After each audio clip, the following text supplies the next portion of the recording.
بسم الله الرحمن الرحيم. تبارك الذي بيده الملك وهو على كل شيء قدير، الذي خلق الموت والحياة ليبلوكم أيكم أحسن عملا وهو العزيز الغفور، الذي خلق 7 سماوات طباقا ما ترى في خلق الرحمن من تفاوت فارجع البصر هل ترى من فطور ثم ارجع البصر كرتين ينقلب إليك البصر خاسئا وهو حسير، ولقد زينا السماء الدنيا بمصابيح وجعلناها رجوما للشياطين وأعتدنا لهم عذاب السعير، وللذين كفروا بربهم عذاب جهنم وبئس المصير.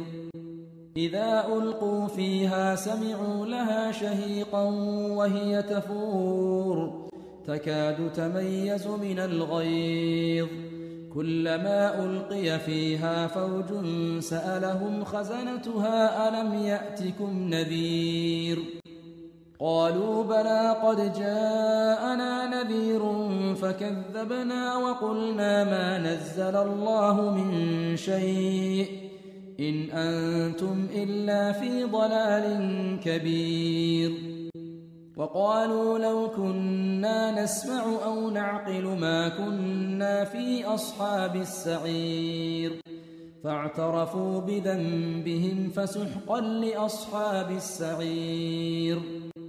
إن الذين يخشون ربهم بالغيب لهم مغفرة وأجر كبير، وأسروا قولكم أو اجهروا به إنه عليم بذات الصدور.